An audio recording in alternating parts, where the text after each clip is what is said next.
இயேசு கிறிஸ்துனுடைய விலையேறப்பட்ட நாமம் மையப்படுவதாக. இந்த நாளிலும் மீண்டும் இந்த வேதாராய்ச்சி கூட்டத்திலே கலந்து கொள்ளவும், தேவனுடைய விலையேறப்பட்ட வேத வசனத்தை சிந்திக்கவும் தியானிக்கவும் நாம் மீண்டும் ஒரு முறை இந்த இடத்திலே நாம் வந்திருக்கிறோம். இந்த நாம் தொடர்ச்சியாக வெளிப்படுத்தின விசேஷத்தை நாம் தியானித்துக் கொண்டு வருகிறோம். சுருக்கமாக சொல்லணும்னா இன்னும் ஒரு மூணு மாசத்துல முடிந்துவிடும் என்று நம்புகிறேன். இப்போ கடைசி பகுதிக்கு நாம் வந்திருக்கிறோம்.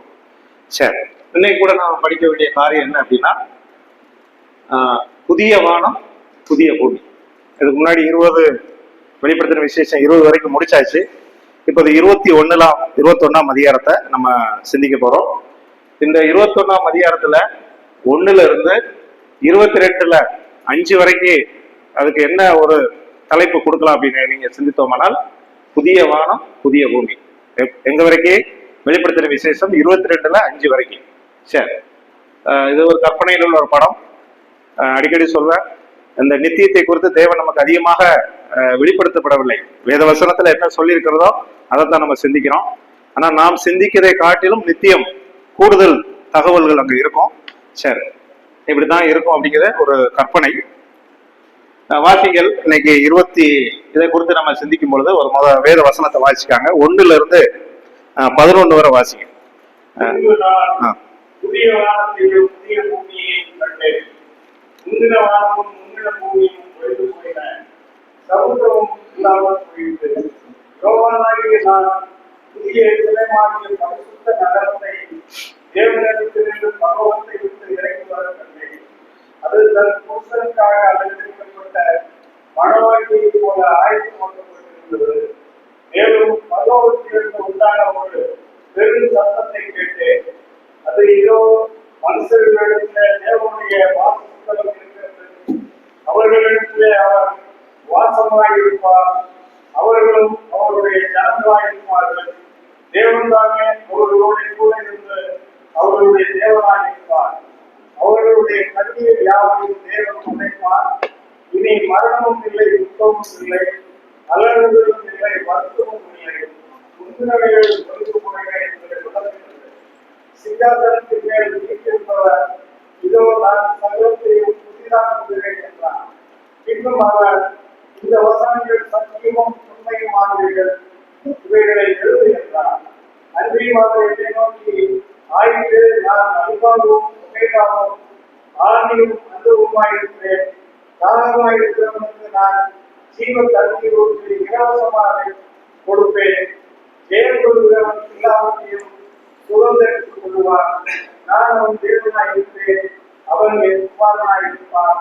பயம் கொள்கிறவர்களும் அவிசுவாசிகளும் அருவருப்பாளர்களும் குறைபாளர்களும் விபச்சாரக்காரரும் சூரியக்காரரும் ஆராதனைக்காரரும் பொய்யர் அனைவரும் 2ஆம் மரணமாகிய அக்னியும் கதவும் எரிகிற கடலிலே பங்கடைவார்கள் என்றார்.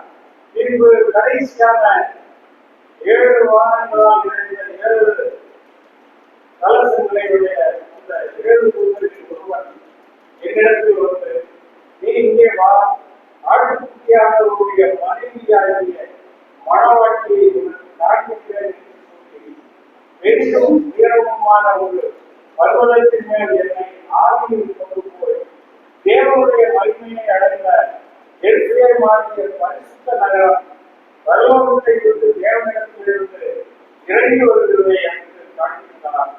அதன் பிரகாசம் மிகவும் விலையுயர்ந்த ரத்தினக்கல்லை போலவும் பழுதின் ஒளியுள்ள வச்சிரக்கல்லை போலவும் இருந்தது. சரி,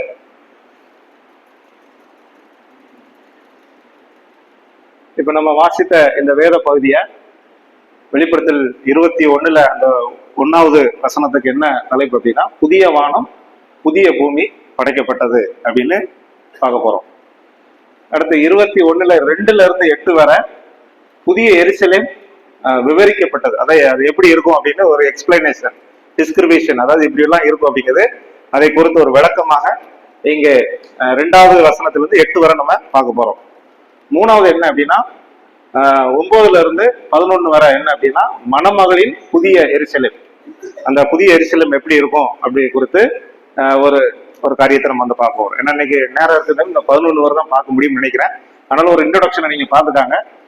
12 இருந்து 27 வரை புதிய எருசலேம் ஒரு நகரம், அது ஒரு சிட்டி என்கிற 27, அதாவது இந்த அதிகாரத்தை 4 பகுதியாக நம்ம வந்து பிரிக்கலாம். சரி, என்ன இருக்குன்னா ஜீவ நதி. வெளிப்படத்துல 22ல 1-2 வசனத்தை எப்படி சொல்லலாம்னா ஜீவ நதின்னு சொல்லலாம். அடுத்து 22ல 2ல அதே வசனத்துல ஜீவ விருட்சம்னு சொல்லலாம். தேவனின் சிங்காசனம் 22ல 3-4 வந்து தேவனுடைய சிங்காசனம். கடைசியாக பரிசுத்தவான்கள் தேவனோட ஆளுகை செய்தல்.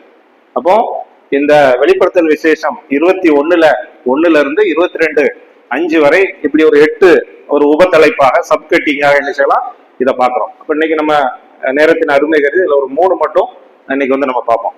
சரி, அப்போ முதல்ல நம்ம பார்த்தோம் புதிய வானம் புதிய பூமி படைக்கப்பட்டது. இது எப்போ ஆரம்பிக்கிறது?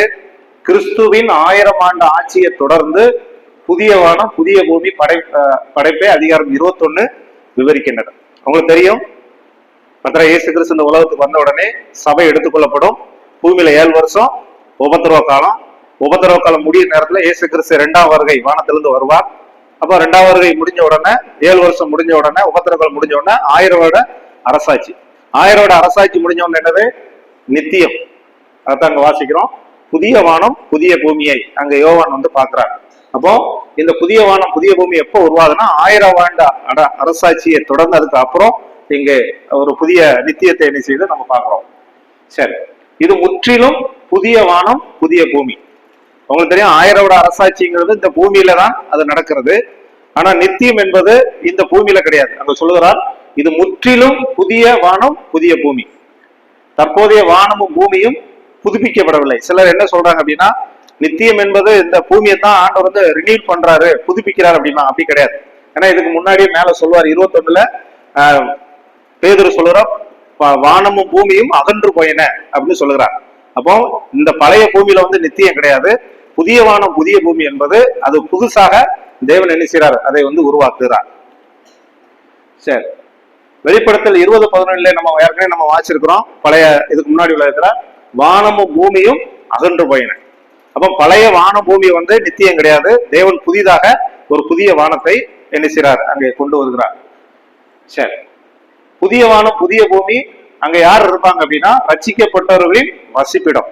இதை குறித்து ஏசியா 65:17, 66 22, 2 பேதுரு 3:17 நீங்க பாத்தீங்கன்னா இது புதிய வானம் உண்டாக்கப்படுகிறது என்பதை பேதுரு சொல்லுகிறார். ஏசியா 65:17 இந்த வசனத்துக்கான வேத ஆதாரங்கள். அப்போ புதிய வானம் புதிய பூமி ரட்சிக்கப்பட்டவர்கள் மட்டும்தான் அங்க இருப்பாங்க. அது அவங்களுடைய வசிப்பிடம், அவங்களுடைய இடம் என்று வேதம் நமக்கு தெளிவாக சொல்லுகிறது.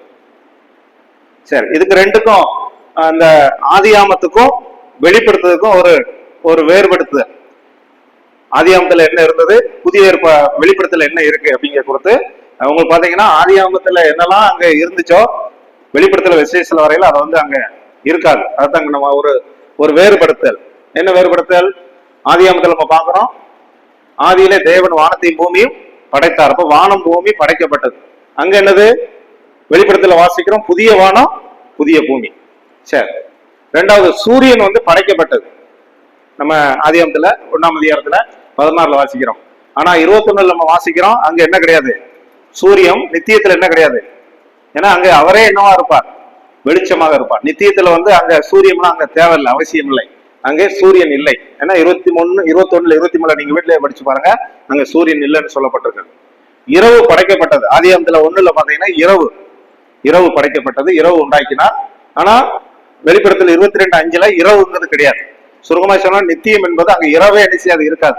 ஃபுல்லாவே பகல் டே தான், ஒன்லி டே மட்டும்தான், நைட்டுங்கிறதே அங்க கிடையாது. அங்க இரவு இல்லை. சமுத்திரம் படைக்கப்பட்டது. ஆதியாமத்துல சமுத்திரம் படைக்கப்பட்டது. இங்க வெளிப்படத்துல பாத்தீங்கன்னா அங்க சமுத்திரம் இல்லை. இப்ப சமுத்திரம் இல்லைன்னா என்ன, மீன்கள் இல்லை. ஏன்னா இப்ப மீன் சாப்பிட முடியாதுன்னு நினைச்சுக்காங்க. மீன் அங்க அடிச்சாது, கடல் கிடையாது. என்ன, இங்க சமுத்திரம் இல்லை. சாபம் அறிவிக்கப்பட்டது. ஆதியாமத்துல சாபம் அறிவிக்கப்பட்டது. வெளிப்படுத்துதல் என்னன்னா அங்க சாபம் இல்லை. அங்க சாபம், எந்த சாபம் இல்லை என்று சொல்கிறார். இங்க பாத்தீங்கன்னா மரணம் வந்தது. ஏதேன் தோட்டத்திலே அங்கே ஆதாம் ஏவாள் விளக்குன அந்த கனியை சாப்பிட்டதுனாலே அவங்களுக்கு மரணம் வந்தது. ஆனா வெளிப்படுத்தின விசேஷத்துல 21 நம்ம வாசிக்கிறோம் அங்க மரணம் இல்லை. பரலோகத்துல என்ன இல்லை அப்படின்னு பாத்தீங்கன்னா அங்க மரணம் இல்லை. ஆனா இந்த பூமியில இன்றைக்கு மரணம் இருக்கிறது. ஆனா பரலோகத்துல மரணம் என்பதே கிடையாது. நித்தியத்துல மரணம் என்பது கிடையாது. ஏது ஆதியாமத்துல தோட்டத்திலிருந்து விரட்டப்பட்டான் பாவம் செஞ்சதுனால. அங்க இருந்து தேவன் என்ன செஞ்சார் அப்படின்னா அங்க விரட்டப்பட்டு அந்த கேருபீன்களை வச்சு இப்ப பட்டயத்தை வைத்தான்னு பாக்குறோம். ஆனா மீண்டும் நித்தியத்துல என்ன செய்யறோம், பரலோகத்துக்கு அந்த பரதீசிங்கிற அந்த இடத்துக்கு வந்து மனிதன் என்ன செய்றாரு, தேவன் வந்து அந்த அவர்களை ரசிக்கப்பட்டவர்களை கொண்டு வருகிறார். கடைசியாக எங்க ஆதியாமத்துல துக்கம் வலி வந்தது. ஆனா அங்க என்ன கிடையாது, கண்ணீர் வலி இல்லை. அப்ப நீங்க இந்த ஆதியாமத்தையும் வெளிப்படுத்தலும் ஒரு ஸ்டடி, கம்பாரிசன் ஸ்டடி படி பாத்தீங்கன்னா ஆதியாமத்துல இதெல்லாம் இருந்தது. ஆனா வெளிப்படுத்தல அதெல்லாம் அங்க இல்லை என்று அங்க என்ன செய்யறாரு அங்க நம்ம பாக்குறோம். சரி,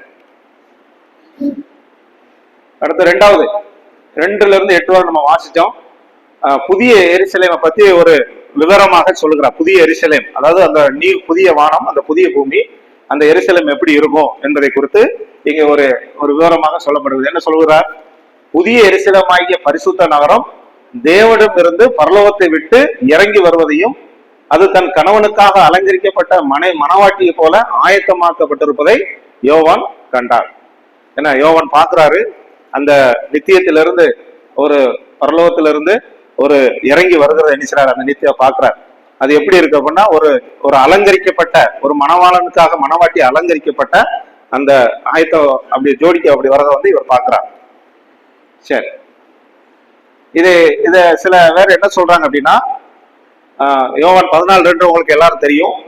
உங்களுக்காக ஒரு ஸ்தலத்தை ஆயத்தம் பண்ணுவேன் என்ற கிறிஸ்துவின் வாக்குறுதிகளை விளக்குறையாக சிலர் வந்து குறிப்பிடுறாங்க.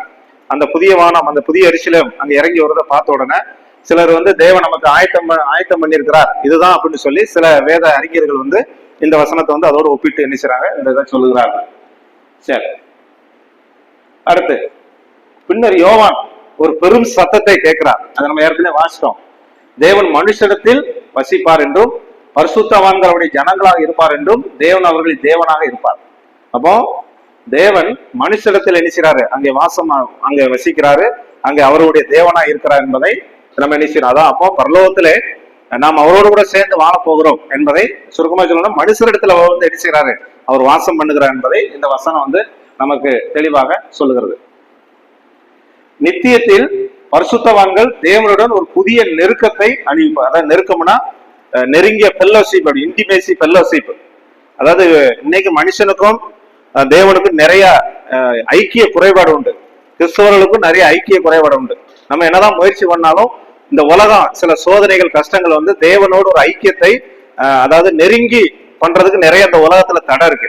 ஆனா பரலோகத்துல எப்படி இருக்கும் அப்படின்னா, நித்தியத்தில் பரிசுத்தவான்கள் தேவனுடைய ஒரு புதிய நெருக்கம், அதாவது அவரோடு ரொம்ப ரொம்ப ஐக்கியமா அங்க போய் என்ன செய்ய போறோம், பரலோகத்துல நித்தியத்துல போய் நம்ம வந்து இருக்க போறோம் என்பதை இந்த வேத வசனம் வந்து நமக்கு சொல்லுகிறது. அடுத்து அந்த 4ஆம் வசனம் 21:4 நம்ம வாசித்தோம். நித்தியத்துல என்ன இல்லை அப்படின்னா, அங்க கண்ணீர் இல்லை, மரணம் இல்லை, துக்கம் இல்லை, வருத்தம் இல்லை. இது கடைசி செய்தி மாதிரி பரலோகத்தை குறித்து ஒரு செய்தி இருக்கிறது, அதோட இது சேர்ந்து வரும். சரி, பரலோகத்துல என்னென்ன இல்லை அப்படின்னா இந்த இதெல்லாம் இதுல குறையத்தான் இருக்கு. இன்னும் என்னென்ன இருக்குன்னு அடுத்து சொல்லுவோம். ஒரு புதிய ஒழுங்கிற்கான வியத்தவு மாற்றத்தை ஏற்படுது. அதாவது ஒரு புதிய ஒரு ஆர்டரை கொண்டு வருகிறார். இன்னைக்கு இந்த பூமியில ஒரு ஒழுங்கின்மை தான் காணப்படுகிறது. ஆனா புதிய நித்தியத்துல, புதிய வானத்துல, புதிய பூமியில ஒரு புதிய ஒழுங்கு, ஒரு புதுசான ஒரு ஆர்டரை வந்து என்ன செய்யறாருன்னா, ஒரு வியத்தகு ஒரு மாற்றத்தை வந்து நித்தியத்துல என்ன செய்யறோம், நம்ம வந்து அங்க பார்க்க போறோம். சரி, அடுத்து ஒரு வசனம் வாசித்தோம். இந்த புதிய மாற்றத்தை கொண்டு வருவர் யார் அப்படின்னா கிறிஸ்து. இந்த மாற்றத்தை எல்லாம் கொண்டு வரக்கூடிய யார் அப்படின்னா கிறிஸ்து. அப்ப அந்த கிறிஸ்துவை குறித்து நம்ம வாசிக்கும் பொழுது அவர் அல்பாவும் ஒமேகா. அல்பா ஒமேகா அப்படின்னா அது இந்த கிரேக்க உடைய நம்ம லெட்டர், அந்த இது நமக்கு எப்படி காக்கா கீக்கின்னு இருக்கிற மாதிரி அங்க கிரேக்க வார்த்தையில முதல் எழுத்து வந்து என்னன்னா ஆல்பா, ரெண்டாவது ஒமேகா. ஆல்பா அப்படிங்கிறது தொடக்கம், ஒமேகா என்பது முடிவு. முதல் எழுத்து வந்து ஆல்பா, முடிவு எழுத்து வந்து ஒமேகா அப்படின்னு சொல்லுவாங்க. அப்ப கிறிஸ்து வந்து எப்படி இருக்கிறான்னா அவரே தொடக்கமாகவும் முடிவா இருக்கிறார். அவர் தான் தொடங்குகிறார், அவர் வந்து முடிக்கிறார் கூட நம்ம என்ன செய்யலாம், எடுத்துக்கலாம். சரி, அடுத்து நம்ம ஒரு வசனத்தை வாசித்தோம். தாகமா இருப்பவர்கள் என்னிடத்தில் வரக்கடவன் அவனுக்கு இலவசமாய் ஜீவ தண்ணீரை தருவேன் அப்படின்னு ஒரு வசனத்தை நம்ம வாசிச்சோம். அதுக்கு என்ன மீனிங்னா, தாகமா இருப்பவர்களுக்கு ஜீவ தண்ணீரை இலவசமாய் கொடுக்க முடியும். அப்போ ஆண்டவர் இன்னைக்கு யாருமே கட்டாயப்படுத்தி யாரையும் இழுக்கல. உங்களுக்கு தெரியும், இன்னைக்கு நம்ம நினைக்கிறோம் ஆண்டவர் வந்து யாரையுமே ஒரு கண்டிப்பா வா அப்படின்னு யாரும் அழைக்கல. அப்படி யாரும் அழைக்கிறாரா? இல்ல. அவங்கவங்க விருப்பப்பட்டு ஆண்டவர் மேல தாகமா இருந்தா வாங்க அப்படின்னு தான் சொல்லுகிறாங்க. கட்டாயமா நீ வந்து ஆண்டவரை பெற்றுக்கொள்ளணும் அப்படின்னு இன்னைக்கு யாரையுமே வந்து ஆண்டவர் வந்து நிபந்தனை பண்ணல. அதனால சார், தாகமா இருக்கிறவன் என்னிடத்துல நீ வா, உனக்கு உண்மையிலே தாகமா இருந்தா நீ வந்து இலவசமா என்ன வாங்கிக்கோ, ஜீவ தண்ணீரை நீ வாங்கிக்க. அப்படிதான் இன்றைக்கு ஆண்டவர் வந்து உலக ஜனங்களுக்கு அறைகோல் விடுக்கிறார். அதனால தாகமா இருக்கிறவங்க வாங்க, உனக்கு இயேசு கிறிஸ்து வேண்டாம், உனக்கு தாகம் இல்லைன்னா நீ போய்க்கனா எங்க போக போற? நரகத்துக்கு தான் போக வேண்டியிருக்கும். அப்ப இன்றைக்கு ஆண்டவர் தாகமா இருக்கிறவங்க எல்லாம் வாங்கன்னு சொல்லுகிறார். அப்ப தாகம் யாருக்கு இருக்கணும்? மனுஷனுக்கு என்ன இருக்கணும்? அடிக்கடி நம்ம சைக்காலஜில படிப்போம், ஒரு மாடை என்னதான் கயத்தை கழுத்துல கட்டி இழுத்தாலும் அந்த மாட்டுக்கு என்ன இருக்கணும்? மாட்டுக்கு என்ன இருக்கணும்? தாகம் இருந்தா தான் அது வந்து என்னத்தை குடிக்கும்? தண்ணியை குடிக்கும். இன்னைக்கு நீங்க என்னதான் நீங்க ஆவிக்குரிய காரியங்களை பார்த்தாலும் மனுஷனுக்கு ஆவிக்குரிய அந்த தாகம் இல்லாம நீங்க என்னதான் சொன்னாலும் அவங்க வந்து வரமாட்டாங்க. அப்போ ஒரு ஸ்பிரிச்சுவல் த்ரஸ்ட் அப்படிம்பாங்க, ஒரு ஆவிக்குரிய ஒரு தாகம் இருக்கணும். அப்படின்னா அவங்க வந்து ஆண்டவர் வாசனத்தை கற்றுக்கொள்வாங்க, ஆண்டோடைய காரியங்களை முன்னேறுவாங்க. நீங்க என்னதான் சொல்லி பிரஸ் அவங்கள போட்டு அவங்கள அழுத்தம் கொடுத்தாலும் சில பேர் வரமாட்டாங்க. ஏன்னா அவங்களுக்கு என்ன இல்லைன்னா ஆவிக்குரிய தாகம் இல்லை. ஆனா அதே தான் இங்க ஆண்டவர் சொல்றார், நீங்க தாகமா இருக்கிறவங்க வாங்க அப்படிங்கிறார். சரி, இதுக்கு என்ன மீனிங் அப்படின்னா, ஆவிக்குரிய இது வந்து ஒரு உடல் தாகத்தை குறிக்கவில்லை. இது உடல் சரீர ரீதியாக ஒரு தாகத்தை குறிக்கல. இது ஒரு ஆவிக்குரிய ஒரு சத்தியம். என்ன சத்தியம்? இது ஆவிக்குரிய ஆசீர்வாதத்தை, விருப்பத்தை குறிக்கிறது. தாகமா இருக்குன்னு சொல்லும் பொழுது உடல் சரீர தாகத்தை குறிக்கல, இது ஆவிக்குரிய ஆசீர்வாதத்தை, விருப்பத்தை வந்து குறிக்கிறது. விருப்பமா இருக்கிறவங்க வாங்க, இல்லைன்னா நினைச்சிருக்காங்க உங்க இஷ்டத்துக்கு போய்க்காங்க, போனா எங்க வேண்டி இருக்கும்? நரகம் என்பதை வேதம் தெளிவாக சொல்லுகிறது. சரி, அடுத்து ஜெயங்கொள்ளுவர்கள் எல்லாவற்றையும் சுதந்திரத்துக் கொள்வார்கள் அப்படின்னு ஒரு வசனத்தை வாசிச்சோம். நான் அவர் தேவனாய் இருப்பேன் என்பது பரிசுத்தவான்களுக்கும் தேவனுக்கு இடையே நெருங்கிய உறவை குறிக்கிறது. அப்ப இந்த வசனம் அதோட மீனிங் என்ன அப்படின்னா, பரிசுத்தவான்களுக்கு தேவனுக்கு ஒரு நெருங்கிய இடையே ஒரு உறவு, ஒரு நல்ல ஃபெல்லோஷிப், ஒரு ஐக்கியத்தை வந்து அந்த வசனத்தினுடைய அர்த்தம் அங்கே சொல்லப்படுகிறது. அடுத்து விசுவாசமற்ற, ஏற்கனவே பார்த்தோம் யாரெல்லாம் நரகத்துக்கு போவாங்க, அந்த பயப்படுறவர்கள், சூனியக்காரர், உபச்சாரக்காரர் அப்படின்னு ஒரு வசனம் வாசிச்சோம். அதை குறித்து நம்ம சிந்திக்கும் பொழுது, விசுவாசமற்ற பாவங்களை செய்பவர்கள் புதிய எருசலேமிலிருந்து விளக்கப்பட்டு கந்தகம் எரியிற அக்கினி கடல்ல தள்ளப்படுவார்கள். அப்ப யாரெல்லாம் நரகத்துக்கு போவார் நம்ம வாசித்தோம்? அவிசுவாசிகள், அருவருப்பவர், கொலைபாதகர், உபச்சாரக்காரர், சூனியக்காரர்கள், விக்கிர ஆராதனைக்காரர்கள், இத்தனை பேரும் எங்க போய் தள்ளப்படுவார்கள் அப்படின்னா இந்த அக்கினி கடல்ல தள்ளப்படுவார் என்பதை 21:8 அந்த வசனத்தை நம்ம சொல்றது. சரி, அப்ப நம்ம இதை குறித்து நம்ம சிந்திக்கும் பொழுது, நம்மளும் ஒரு காலத்துல இப்படிப்பட்ட பாவத்துல தான் இருந்தோம். அங்க பாத்தீங்கன்னா என்ன, இப்ப நான்லாம் பாத்தீங்கன்னா விக்கிர ஆராயணம் தான் இருந்தேன். அப்ப அப்படிப்பட்டவங்க தான் அங்க சொல்றாரு, பரலோகத்தில் பலர் தங்கள் மனமாற்றத்துக்கு முன்பு, ஆண்டவராகிய இயேசு கிறிஸ்துவை அறிவதற்கு முன்பு இப்படிப்பட்ட பாவத்துல சிலர் இருந்திருக்கலாம். அப்ப அவங்களை குறித்து சொல்லும் பொழுது, பரலோகத்தில் பலர் தங்கள் மனமாற்றத்திற்கு முன்பு இந்த பாவங்களை செய்வர்களாகவும் கிருபையின் நாளில் கிறிஸ்துவை தங்கள் இரட்சகராக நம்பி அவற்றை விட்டு விலகி செல்வர்களாகவும் இருப்பார்கள். இப்ப தொடர்ச்சி அந்த பாவத்தை செய்ய மாட்டாங்க. அப்போ கிருபை நாட்கள் ஆண்டவராகிய இயேசு கிறிஸ்துவை நம்பி அவர்கிட்ட வந்தவங்க மறுபடியும் என்ன செய்ய மாட்டாங்க, அவற்றை விட்டு விலகி செல்வர்களாக என்ன செய்வாங்க, அவங்க இருப்பாங்க. அவங்கதான் எங்க போவாங்க? பரலோகத்துக்கு போவாங்க. அப்படிதான் வேதம் நமக்கு சொல்லுகிறது. என்ன? சரி,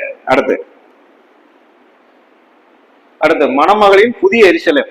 இந்த 9-11 வரை நம்ம பார்த்தோம். மணமகளினுடைய புதிய எருசலேம். என்ன எருசலேம்?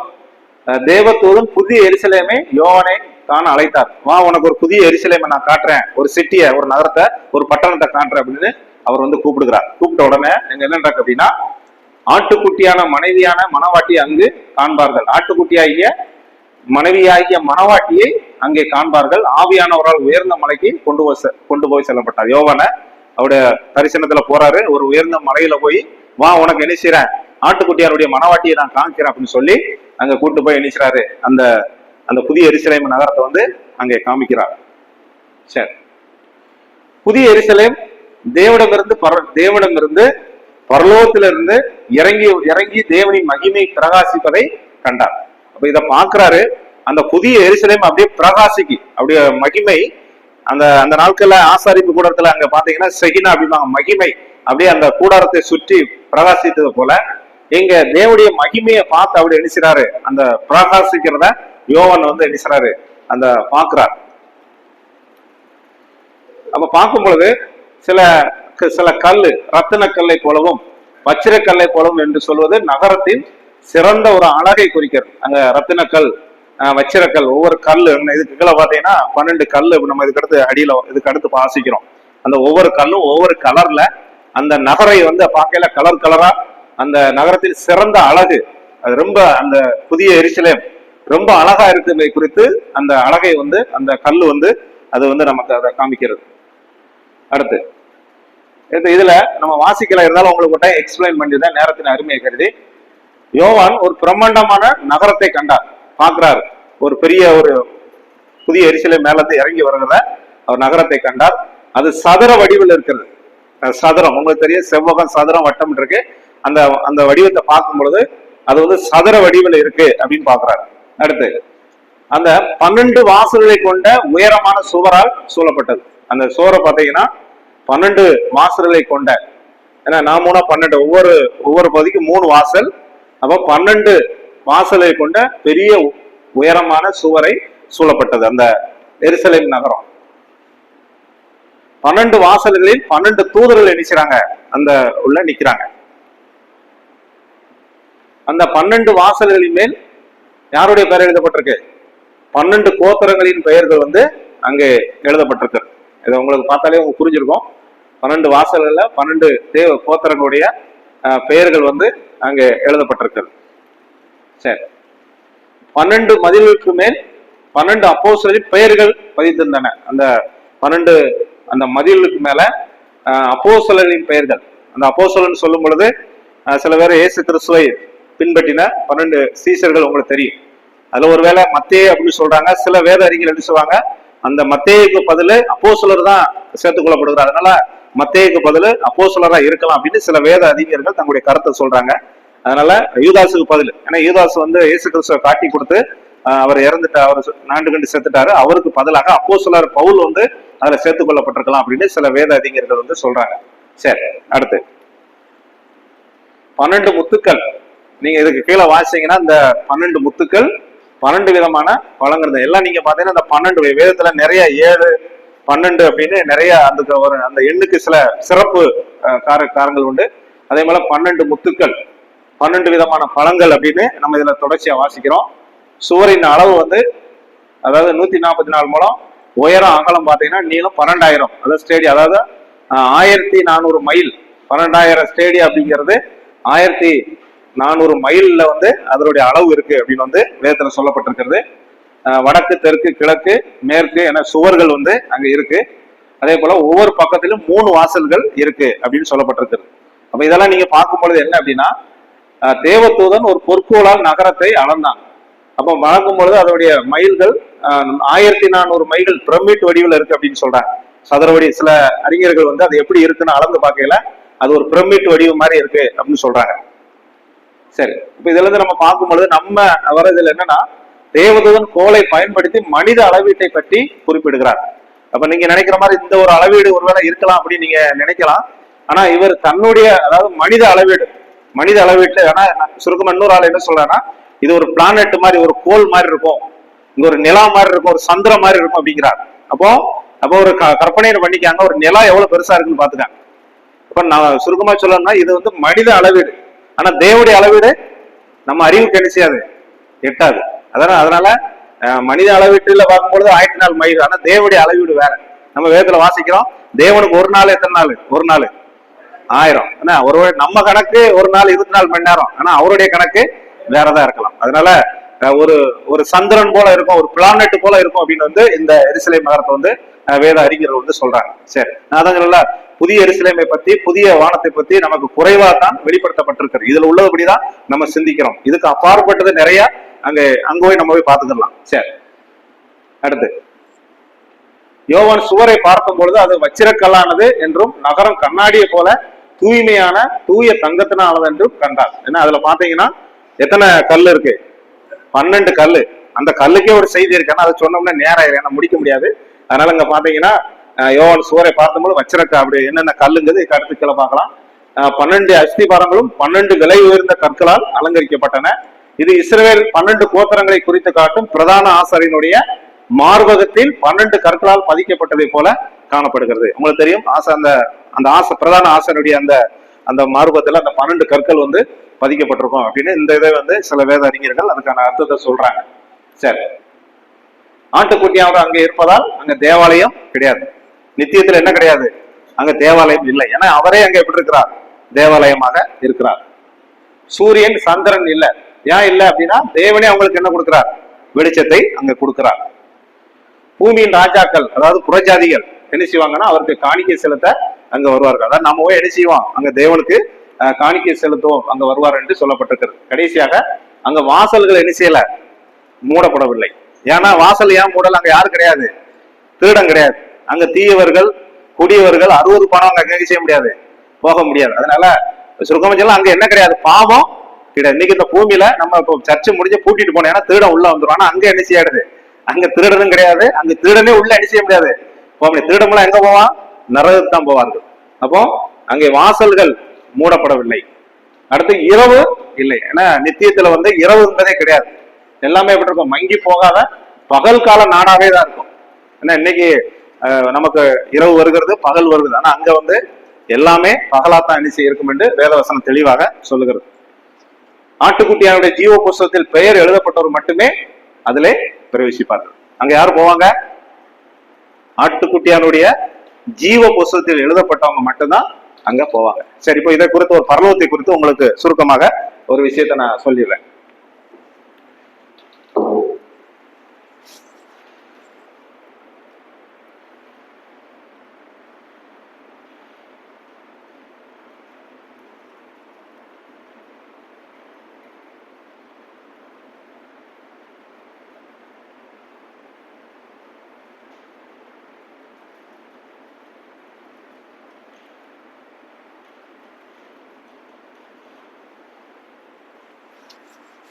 ஏன்னா இந்த வெளிப்படுத்துறத வாசிக்கும் போது பரலோகத்தை குறித்தும் இது என்ன படமா இருக்கு, இது வந்து கற்பனையில உள்ளதான். இதை காட்டிலும் அழகாத்தான் பரலோகம் வந்து இருக்கும். இது பரலோகம். ஏன்னா இதுக்கு முன்னாடி நரகத்தை குறித்து சொல்லிட்டேன்.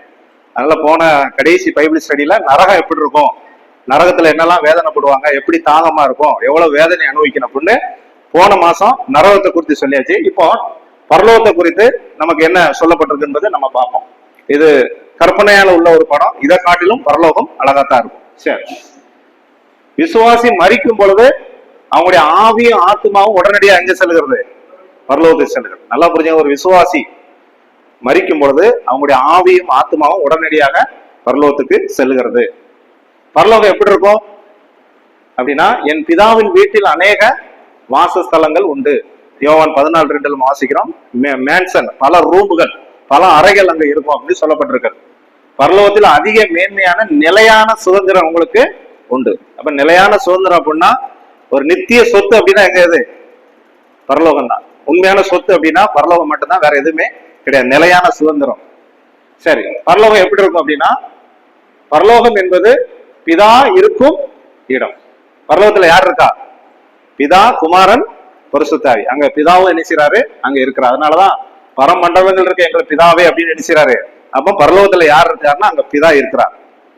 சரி, பரலோகம் ஒரு பாவமற்ற பரிசுத்தமான ஒரு இடம். அங்க வாசிக்கிறோம், தீட்டு உள்ளதும் அருவருப்பையும் பொய்யும் நடப்பிக்கிறவர்கள் ஒன்றும் அதில் என்ன செய்ய முடியாது, அங்க போக முடியாது. ஏன்னா அங்க வந்து பாவம் செய்யறவங்க அங்க நோ என்டர், நோ அலௌடு.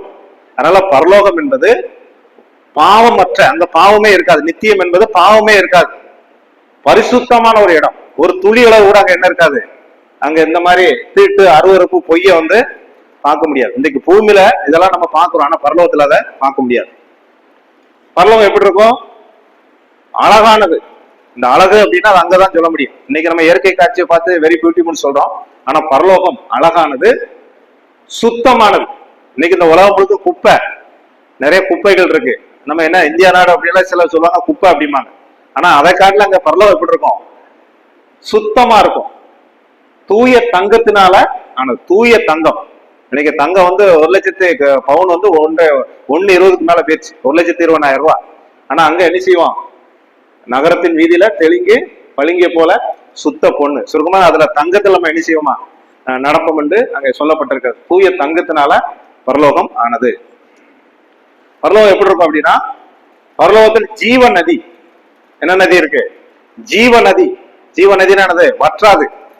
ஏன்னா தாமிரவர்ணி வற்றாத ஜீவ நதி அப்படிமா. ஒரு 5 வருஷம் மழை பெய்யாட்டினா தாமிரவர்ணி என்ன செஞ்சிடும்? வத்திரும். ஆனா பரலோகத்துல என்ன நதி இருக்கு அப்படின்னா ஒரு ஜீவ நதி. தேவனுடைய நகரத்துல இருந்து அங்க இருந்து வருகிறது. எருசலேம்ல அந்த புதிய இதுல வருகிறது ஜீவ நதி, ஜீவ விருட்சம். ஏன்னா அங்க வாசிக்கிறோம் 12 மாதம் என்ன கொடுக்குமா? ஏன்னா எல்லா ஃப்ரூட்ஸும் 12 மாதம் கொடுக்காது. அதுக்குன்னா வாழைப்பழம் மட்டும்தான் கொடுக்கும். ஆனா இங்க 12 மாதங்களும் அங்க விருட்சத்தை கொடுக்கக்கூடிய அந்த பழங்களை ஃப்ரூட்ஸை கொடுக்கக்கூடிய அங்க இருக்கு அப்படின்னு வந்து சொல்லப்பட்டிருக்கிறது. சரி, ஏற்கனவே சொல்றதா அங்க யார் இருக்கிறார்னா இதான் குமாரன் பரிசுத்த ஆவியினுடைய வசிப்பிடம் எது அப்படின்னா பரலோகம். மூவருமே திரித்துவத்தில் 3 நபர்களுமே பரலோகத்துல வந்து என்ன அங்க இருக்கிறாங்க. சரி, அடுத்து இந்த பரலோகம் துன்மார்க்கரிடமிருந்து பிரிக்கப்பட்ட இடம். துன்மார்க்கருக்கு அங்க என்ன கிடையாது? அங்க இடம் கிடையாது.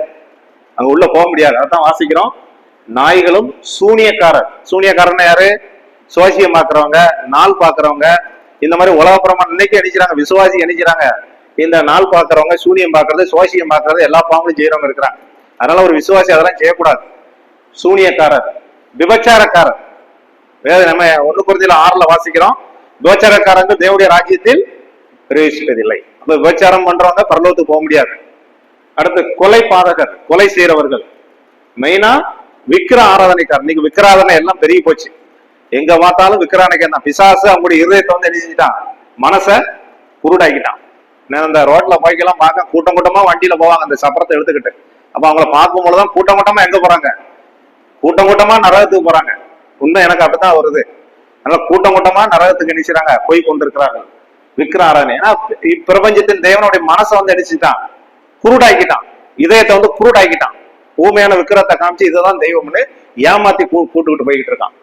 பொய்யை விரும்பி அதன்படி செய்கிற யாவரும் புறம்பே இருப்பார்கள். சரி, அடுத்து விசுவாசிகளின் நிரந்தரமான வசிப்பிடம். நான் அடிக்கடி சொல்வேன் நிரந்தரம் அப்படின்னா நம்மளை பார்த்து சில பேர் கேட்பாங்க கவர்மெண்ட் ஜாபா டெம்பரவரி அப்படிம்பாங்க. இன்னைக்கு உலகத்துல எல்லாமே என்னது நிரந்தரம் அப்படின்னா 2 தான். என்னது சொல்லுங்க? 2 இடம் தான் நிரந்தரம். என்னது? ஒண்ணு நரகம், இன்னொன்னு பரலோகம். நரகமும் நிரந்தரம் தான். என்னையா நரகம் வந்து டெம்பரவரி எல்லாம் கிடையாது. நரகம் அப்படிதான் நான் யாருக்கும் முன்னாடி சொன்னேன். நரகமும் நிரந்தரம் தான். அதே போல பரலோகம் என்னது? நிரந்தரம். இங்க இந்த வசனம் உங்களுக்கு தெரியும். பூமிக்குரிய கூடாரமாகிய நம்முடைய வீடு அழிந்து போனாலும் தேவனால் கட்டப்பட்ட கைவேலை இல்லாத நித்திய வீடு. அப்போ நமக்கு 3 வீடு இருக்கு. எத்தனை வீடு? 3 வீடு. என்ன வீடு? 3 வீடு. என்ன வீடு? நம்ம செங்கல்னால கட்டியிருக்கோமா? வீட்டுல இப்ப குடி இருக்கிறோமா? செங்கல்னால் கட்டப்பட்ட வீடு.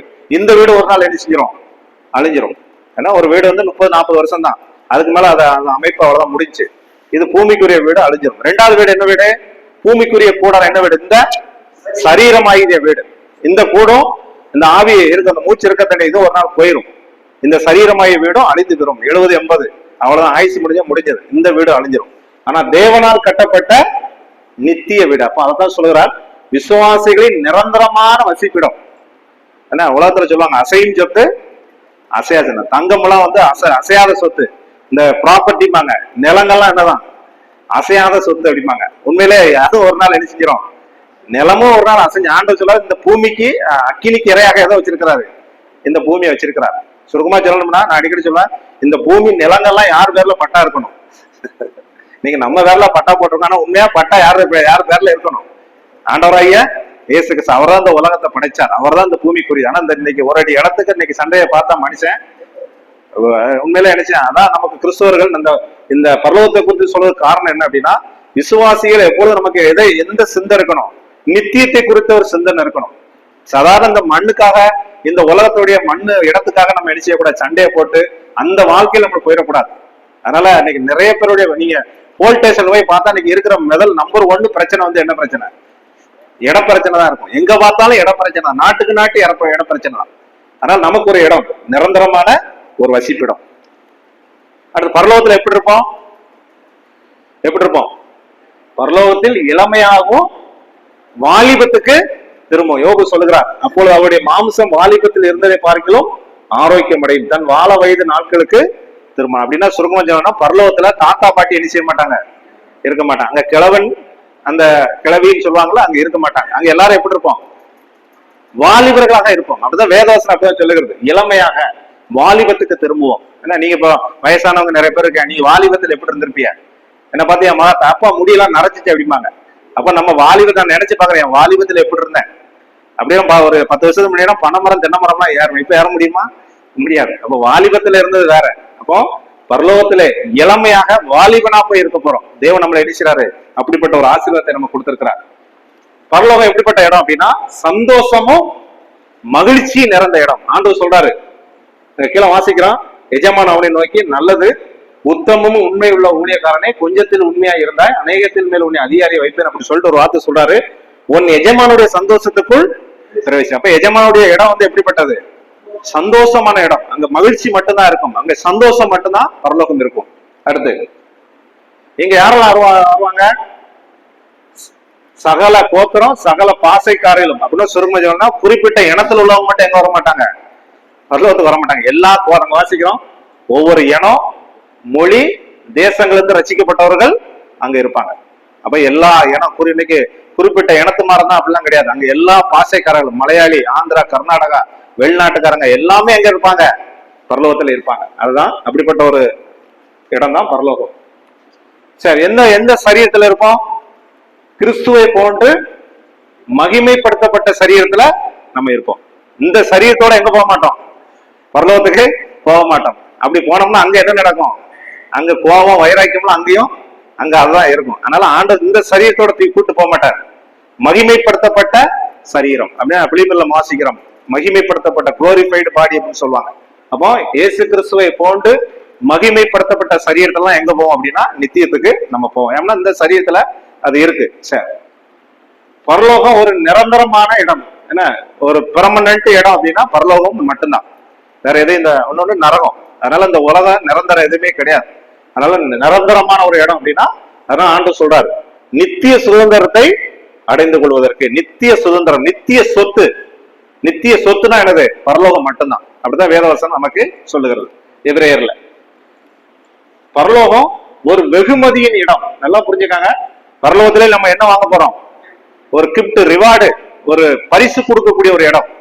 ஏன்னா இந்த பூமியில வாழ்ந்த வாழ்க்கைக்கு தக்கன அங்க போய் அங்க வாசிக்கிறோம், நீங்க உங்களை கழிவுர்ந்து பரலோகத்தை சந்தோஷப்படுங்க, உங்களுடைய பலம் மிகுதியா இருக்கும். உங்களுக்கு முன்னாடி இந்த தீர்க்கதரிசி அப்படி செஞ்சாங்க அப்படின்னா பரலோகம் என்பது ஒரு வெகுமதி, ஒரு பரிசு வாங்கக்கூடிய, ஒரு ரிவார்டு வாங்கக்கூடிய ஒரு இடம். அடுத்து பரலோகத்துல என்ன இல்லை? அங்க கண்ணீர் கிடையாது, மரணம் இல்லை. இந்த பூமி இப்ப போக போக கல்லறையால் மாறிக்கொண்டு வருகிறது. அப்படித்தானே? பூமி அப்படின்னா கல்லறை. ஆனா பரலோகத்துல ஒரு கல்லறை கூட என்ன செய்ய முடியாது, பார்க்க முடியாது. பரலோகத்துல என்னது இருக்காது? அங்க மரணமே இல்லைன்னா அங்க என்ன இல்லை? கல்லறையும் இருக்காது. அதனால மரணம் இல்லை, துக்கம் இல்லை, அழுகை இல்லை, வலி இல்லை, நோய் இல்லை. இன்னைக்கு மனுஷனுக்கு நோய் ஒரு பிரச்சனை. வயசு ஆக இருக்கிற நோயெல்லாம் ஒன்னொன்னா வந்துடும். ஆனா அங்க நோய் இல்லை, பசி இல்லை, தாகம் இல்லை. இதெல்லாம் பரலோகத்துல கிடையாது. பரலோகத்துல நம்ம என்ன செய்வோம்? அங்க என்ன செய்வோம்? அங்க என்ன செய்வோம் அப்படின்னா நம்முடைய ஆக்டிவிட்டிஸ் என்ன அப்படின்னா தேவனோடு மிகவும் நெருக்கமாக, மிகவும் ஐக்கியமாக இருப்போம். நம்ம வேலை என்னன்னா அங்க மிகவும் ஐக்கியமாக இருப்போம். அடுத்து பரலோகத்துல நம்ம என்ன செய்வோம் அப்படின்னா பாடுகள் இருந்து நமக்கு என்னது? ஒரு ஓய்வு, ஒரு ரெஸ்ட். இந்த பூமி நமக்கு பிறந்த நாள் முதல் சாறு வரைக்கும் என்னது? ஒரே பாடுதான். சிலர் நினைப்பேன் செத்து போயிடலாம, சீக்கிரம் பரலோகம் போயிடலாம் நினைப்போம். ஆனா பரலோகம்ங்கிறது நமக்கு எப்படிப்பட்ட இடம்? ஒரு ஓய்வு, ஒரு ரெஸ்ட் எடுக்க. இந்த பூமியில பாடு, அங்க ஒரு ரெஸ்ட், ஒரு ஓய்வு எடுக்க கூட. அப்படிப்பட்ட ஒரு இடம் தான். நம்ம போய் ரெஸ்ட் எடுக்க போறோம், ப்ரொமோட் பண்ண போறோம். அப்படிதான். அடுத்து பரலோகத்துல என்ன செய்வோம்? தேவனை சேவிப்போம், அவரை போய் சர்வீஸ் பண்ண போறோம். நமக்கு சொல்லுவாங்களா, நான் கவர்மெண்ட்ல 60 வருஷம் சர்வீஸ் பண்றேன் அப்படின்னு சொல்ல மாதிரி பரலோகத்துல யாருக்கு சர்வீஸ் பண்ண போறோம்? தேவனை போய் சர்வீஸ் பண்ண போறோம், தேவனை போய் சேவிக்க போகிறோம். அதுதான் வேதம் சொல்லுது. அவருடைய ஊழியக்காரர் அவரை சேவித்து அவரை நாம் சேவிக்க போகிறோம். அடுத்து பரலோகத்தில் நம்ம என்ன செய்வோம் அப்படின்னா தேவனை என்றென்றைக்கும் தொழுது கொள்வோம். ஏன்னா அதுக்கு ஒரு மாதிரி தான் இந்த ஆராதனை. என்ன அப்போ தேவனை என்றென்றைக்கும் நித்திய காலமாய் அவரை நாம் ஒர்ஷிப், அவரை தொழுது கொள்ள போகிறோம். அடுத்து ஆட்சி செய்ய போறோம். அவரோடு கூட சேர்ந்து என்ன செய்ய போறோம்? நம்ம ஆட்சி, அதாவது நம்ம ரூல், நம்ம அவரோடு கூட ஆட்சி செய்ய போகிறோம். ஏன்னா அவரை போல என் தேவனுக்கு முன்பாக ராஜாக்களும் ஆசிரியமாக்குறேன்னு சொல்லி நாங்கள் பூமியில என்ன செய்வோம்? அரசாள்வோம் என்று நாம் ஆட்சி செய்ய போறோம். வேற அங்க என்ன இருக்கும்? என்ன சத்தம் கேட்போம் பரலோகத்துல? ஒரே பாடல் சத்தம் தான். ஒரு லைன்ல 10,000 வச்சுக்காங்க, கோடிக்கணக்கான பேர் வரிசையில் நின்று அங்க என்ன சத்தம் பாடுவாங்க? பூமியிலே நாங்கள் அரசாளும் என்று புதிய பாட்டை பாடணும், மீட்கப்பட்ட பாட்டை பாடணும். என்ன பாட்டு நமக்கு தெரியாது. இப்ப மலையாளி சொல்லுவாங்க நாங்க மலையாளத்துல பாடுவோம் அப்படிம்பாங்க. என்ன பாடம் நமக்கு தெரியாது. ஆனா அங்க என்ன பாட்டு இருக்கும்? புதிய பாடல்கள். பாடல் ஒரே பாட்டு சத்தம், தேவனை துதித்து என்ன செய்வான். இன்னைக்கு நம்ம சர்ச்சுக்கு வந்தா சிலர் பாட்டே பாட மாட்டாங்க, ஆனா அங்க என்ன செய்வாங்க? எல்லாரும் பாட்டு பாடுவாங்க. எல்லாரும் சேர்ந்து பாட்டு பாடையில அருமையா இருக்கும். என்ன இது பாடல்கள் நம்ம வந்து பாட போறோம். கடைசியில் அவரோட என்ன செய்ய போறோம்? சாப்பிடுவோம். என்ன அங்க வாசிக்கிறோம், ஆட்டுக்குட்டியானபடி கல்யாண விருந்து வந்தது, அழைக்கப்பட்டவர்கள் பாக்கியவான்கள். என்ன அங்க சாப்பிடணும்னு அவசியம் கிடையாது, ஆனா சாப்பிடணும்னு வேதவசம் சொல்லுகிறேன். என்ன அப்போ மறைவான மன்னாவை உனக்கு புசிக்க கொடுத்து அப்படின்னு சொல்லுகிறார். அதனால ஆட்டு அவரோடு கூட ஒரே ஈட்டிங் தான். என்ன 12 மாதம் பழங்கள்லாம் இருக்கு, ஒரு சாப்பிடும்னு சொல்லப்பட்ட அவரோடு கூட நம்ம சாப்பிட போகிறோம் என்று வேதவசம் நமக்கு சொல்லுகிறது. சரி சரி, இதுதான் பரலோகத்தை குறித்து. அப்ப இந்த பரலோகத்தை குறித்து சொல்வதற்கு காரணம் என்னன்னா, கொலோசியர் 3 வாசிக்கிறோம், பூமியில உள்ளவைகள் அல்ல மேலானவைகளை நாடுங்க. ஒரு விசுவாசிக்கு நம்முடைய சிந்தை, எண்ணங்கள், நாட்டம் எல்லாம் மேலானவைகளே நமக்கு இருக்கட்டும். அதனாலதான் இந்த பரலோகத்து காரியத்தை சிந்திப்போம். இன்னைக்கு நிறைய பேருடைய வருத்தம், கவலை காரணம் என்ன அப்படின்னா, பூமிக்குரிய காரியங்களை சிந்திக்காதீங்க, பரலோகத்தினுடைய காரியங்களை நம்ம சிந்திப்போம். பரலோகத்துக்கு நம்ம போக போறோம், அங்க எப்படி இருக்கணும் அப்படிங்கிற அந்த பொக்கிஷத்தை சேர்க்கணும்னு சொல்லி பரலோகத்து காரியங்களை சிந்திச்சு இந்த பூமியில என்ன செய்வோம்? வாழ்வோம். தேவன் நாமே இந்த செய்தி ஆசீர்வதிப்பாராக. ஆமென். சரி, ஜெபம் பண்ணி முடிச்சுவா. சரி, ஜெபிப்போம். எங்களை நேசிக்கிற எங்களை அன்பின் ஆண்டவரே, இந்த வேலைக்காக உங்க துதிக்கிறோம், உமக்கு நாங்கள் நன்றி செலுத்துகிறோம். இந்த நாளிலும் ஆண்டவரே, உங்களுடைய பிள்ளைகளா இந்த இடத்துல நாங்கள் வந்து ஆண்டவரே இந்த வெளிப்படுத்தின விசேஷத்தை நாங்கள் கற்றுக்கொள்ளும்படியாக நீர் எங்களுக்கு உதவி செய்திருக்கிறீர். இதில் அநேக சத்தியங்கள் உண்டு, ஆனால் நாங்கள் ஞானத்திலே அறிவில குறைவுள்ளவர்கள். எங்களுக்கு நேரத்தின் அருமை கேடுது, குறைவாகத்தான் நாங்கள் சிந்திச்சிருக்கிறோம். ஆனால் உங்களுடைய வேதம் மகத்துவமானது ஆண்டவர். விலையேறப்பட்ட பொன்னிலும் ஆண்டவரை அதிகமாய் பாக்கியமுள்ள ஒரு வார்த்தை. அப்படிப்பட்ட ஒரு வேத வசனத்தை நீர் எங்களுக்கு எழுதி கொடுத்துகிறீர். இதை வாசிக்கிறவன் தியானிக்கிறவன் பாக்கியவான் என்று சொல்லிபடி இன்னைக்கு எங்களையும் ஆண்டவரே பாக்கியவானாய் நீர் மாற்றிருக்கிறீர். அதை நினைத்து உமக்கு துதிக்கிறோம், உமக்கு நாங்கள் நன்றி செலுத்துகிறோம். தொடர்ந்து இந்த மவுண்ட் சியோன் பகுதியிலும் ஒரு சபையின் சாட்சியை நீர் ஏற்படுத்தி இம்மட்டுமா இந்த சபையை நீர் பொறுப்பெடுத்து நடத்தி கொண்டு வருகிறீர். அதற்கு உமக்கு நன்றி செலுத்துகிறோம். இங்கும் ஆண்டவரே இயேசு கிறிஸ்து ரத்தத்தினாலே மீட்கப்பட்ட ஒரு கூட்டத்தை, ஒரு சபையின் சாட்சியை நீர் வைத்திருக்கிறீர். அதை நினைத்து உமக்கு துதிக்கிறோம், உமக்கு நன்றி செலுத்துகிறோம். இந்த ஊர்ல நீர் என்ன நோக்கத்திட இந்த சபையை நீர் தெரிந்து கொண்டீரோ அந்த நோக்கம் திட்டத்தை நீர் நிறைவேற்றுவீர் என்று நாங்கள் விசுவாசிக்கிறோம். தொடர்ந்து இந்த சபைக்காக ஒரு சமூகத்தில் நாங்கள் வருகிறோம். இந்த சபை இன்னும் அதிகமாக நீர் ஆசீர்வதியும். விசேஷமாய் இந்த சபையில இருக்கிற ஒவ்வொரு விசுவாச குடும்பங்களையும் உங்களுடைய கரத்தில் ஒப்புக் கொடுக்கிறோம். ஒவ்வொரு விசுவாச குடும்பங்களும் கர்த்தருக்குள் சமாதானத்தோடு மகிழ்ச்சியோடு இருக்க உதவிச்சலும், உண்மை சார்ந்து வாழ உதவிச்சலும், விசுவாசத்தை விட்டு பின்வாங்கி போகாதபடி விசுவாசத்திலே ஒவ்வொரு விசுவாச குடும்பம் நிலைத்திருக்க கர்த்தர் உதவி செய்யும்படியாக நாங்கள் வேண்டிக் கொள்கிறோம். தொடர்ந்து இந்த சபையில் இருக்கிற சுகவீனத்தோடு பலவீனத்தோடு இருக்கிற சமூகத்துல வருகிறோம். தேவன் நாமே அவருடைய சரீரத்துல சுகம், பலன், ஆரோக்கியத்தை நீர் தாரும். எழுந்து நடப்பதற்கு தேவையான எல்லா விதமான பலனை நீர் தரும்படியாக நாங்கள் வேண்டிக் கொள்கிறோம். தொடர்ந்து குடும்பங்களிலே சமாதானத்தோடு இருக்க கர்த்தர் உதவி செல்லும். பண கஷ்டத்துல இருக்கிறவங்களுக்கு தேவன் பொருளாதார ரீதியிலே அவருடைய தேவைகளை சந்திக்கப்பட்டு கர்த்தர் அவளுக்கு தேவைகள்லாம் சந்திக்கப்பட கர்த்தர் உதவி செல்லும். திருமணத்துக்காக ஆயத்தமாய் கொண்டு இருக்கிறவர்களுக்கு தேவன் நாமே ஒரு நல்ல வாழ்க்கை துணையை நீர் வழி நடத்தும்படியாக காண்பிக்கும்படியாக நாங்கள் வேண்டிக் கொள்கிறோம். ஏற்ற நேரத்துல அவருடைய திருமண காரியங்களை நடைபெற்று குடும்பமாய் கர்த்தரை மகிழ்வுபடுத்த கர்த்தர் நீர் அவருக்கு உதவி செல்லும். தொடர்ந்து பிள்ளை இல்லாதவர்களுக்கு ஒரு புத்திர சந்தானத்தை நீ தாரும். குழந்தை பெற்றுக்கொண்டவர்களுக்கு அந்த குழந்தை ஆரோக்கியமா இருக்க கர்த்தர் உதவி செய்யும்படியாக நாங்கள் வேண்டிக் கொள்கிறோம். தொடர்ந்து ஆண்டவரே இந்த சபையில் இருக்கிற வாலிப பிள்ளைகளுக்காக சமத்தில் வருகிறோம். அவருடைய எதிர்காலத்தை நீர் ஆசீர்வதியும். படித்த கல்விக்கு தக்கன ஒரு வேலை வாய்ப்புகளை நீர் கொடுக்கும்படியாக நாங்கள் வேண்டிக் கொள்கிறோம். எதிர்கால வாழ்க்கையை கர்த்தருக்கு மகிமையுள்ள ஒரு வாழ்க்கை வாழ்வதற்கு அந்த வாலிப பிராயத்தை நீர் நாமே கர்த்தர் ஆசீர்வதிக்கும்படியாக நாங்கள் வேண்டிக் கொள்கிறோம். தொடர்ந்து இந்த சபை நடத்துகிற இந்த இடைப்பட்ட கூட்டங்களை எங்களுடைய சமூகத்தில் வருகிறோம். அந்த இடைப்பட்ட கூட்டங்களை அநேகர் கலந்து கொண்டு சத்தியத்தை அறிகிற அறிவிலே வளருவதற்கு கர்த்தர் உதவி செய்யும்படியாக நாங்கள் வேண்டிக் கொள்கிறோம். சபை கூடி வருதலே சிலர் விட்டு விடுகிறது போல அந்த மாதிரி விட்டு விடாமல் நாளானது சமீத்து வருகிறது. அன்றுவரை அப்படியா நாங்கள் அறிந்து பிசாசு அவனுக்கு கொஞ்ச காலங்கள் தான் இருக்குது என்று அவன் துரிதமாய் வேலை செய்து கொண்டிருக்கிறான். அதையெல்லாம் நாங்கள் அறிந்தவர்களாய் கர்த்தருக்கு இன்னும் அதிகமாய் நாங்கள் எப்படி செயல்பட வேண்டும் எல்லாம் உடைய பிள்ளைகளுக்கு ஞானமுள்ள இருதயத்தை கொடுத்து கர்த்தர் நீர் அவளுக்கு அன்று வழி நடத்தும்படியாக நாங்கள் வேண்டிக் கொள்கிறோம். தொடர்ந்து இந்த சபையில இருக்கிற பொறுப்புள்ள சகோதரர்களுக்காக அவர்களுக்கு கொடுக்கப்பட்டுள்ள உட்கார்ந்த ஊழியத்துக்காக அப்படி சமூகத்தில் வருகிறோம். அவரவருக்கு கொடுக்கப்பட்டுள்ள அந்த தாளந்தை, அந்த வரத்தை பயன்படுத்துவதற்கு கர்த்தர் உதவி செல்லும். தொடர்ந்து உங்களுடைய பிள்ளைகளை ஆசீர்வதியும். இடைப்பட்ட கூட்டங்கள் மற்ற வேத ஆராய்ச்சி கூட்டங்கள், ஞாயிற்றுக்கிழமை நடக்கிற கூட்டங்கள், எல்லா கூட்டங்களிலும் உடைய பிள்ளைகள் கலந்து கொண்டு யாவரும் கர்த்தருடைய நாமத்தை ஒருமித்து மையப்படுத்த கர்த்தர் உதவி சொல்லும். விசேஷமாய் பலவிதமான பாரத்தோடு கஷ்டத்தோடு இருக்கிறவங்களுக்கு கர்த்தர் அவைகளிலிருந்து நீ விடுதலை தாரும். அநேக ஜெபிக்க வேண்டிய காரியங்கள் உண்டு, ஆனா எல்லாவற்றையும் நீர் அறிந்திருக்கிறேன். உனக்கு மறைவான காரியங்கள் ஒன்றுமில்லை. கர்த்தர் எல்லாவற்றையும் அவருடைய உள்ளத்தில் இருக்கிற காரியங்களா நீ கண்வைக்கு பார்த்து அவைகளிலிருந்து நீ விடுதலை கொடுக்கும்படியாக ஒரு சமூகத்துல வேண்டி போகிறோம். விசேஷமா இந்த நாளிலே இந்த வேதாட்சி கூட்டத்துல கலந்து கொண்ட ஒவ்வொரு தேவனுடைய பிள்ளைகளையும் நீ பேர் பெற ஆசிர்வதியும். அவருடைய பிரயாசத்தக்க பலனை நீர் அவர்களுக்கு தாரும். அடியனு கூட இப்படிப்பட்ட ஒரு வாய்ப்பை இங்க வந்து பைபிள் எடுப்பதற்கு ஆண்டவரை நீர் கொடுத்ததுக்காக, இந்த சகோதர சிநேகத்துக்காக, சகோதர அன்புக்காக உங்க துதிக்கிறோம், உமக்கு நான் நன்றி செலுத்துறோம். தொடர்ந்து நாங்கள் யாவரும் ஒருமித்து உங்களுடைய நாமத்தை மையப்படுத்த கர்த்தர் உதவி செல்லும். விசேஷமாய் வர வெள்ளிக்கிழமை கூட இங்க ஒரு அந்த மீட்டிங் நடக்கிறது. அந்த காரியத்தை உங்களுடைய கருத்துல ஒப்புக் கொடுக்கிறோம். அதில் அநேகர் கலந்து கொண்டு அந்த கூட்டமும் ஆசீர்வாதமாய் நடைபெறுவதற்கு கர்த்தர் உதவி செல்லும். தொடர்ந்து உங்களுடைய கிருபை, உங்களுடைய இறக்கம் எங்களோடு இருக்கட்டும். நீர் எங்களுக்கு உதவி செல்லும். இந்த ஜெபத்தை கர்த்தரும் ரட்சகரும் மீட்பருமாய் இருக்கிற கர்த்தராகிய இயேசு கிறிஸ்து மூலமாய் பிதாவாகிய தேவன் உமக்கே நாங்கள் ஏறெடுக்கிறோம். எங்கள் ஜீவனுள்ள நல்ல பிதாவே, ஆமென்.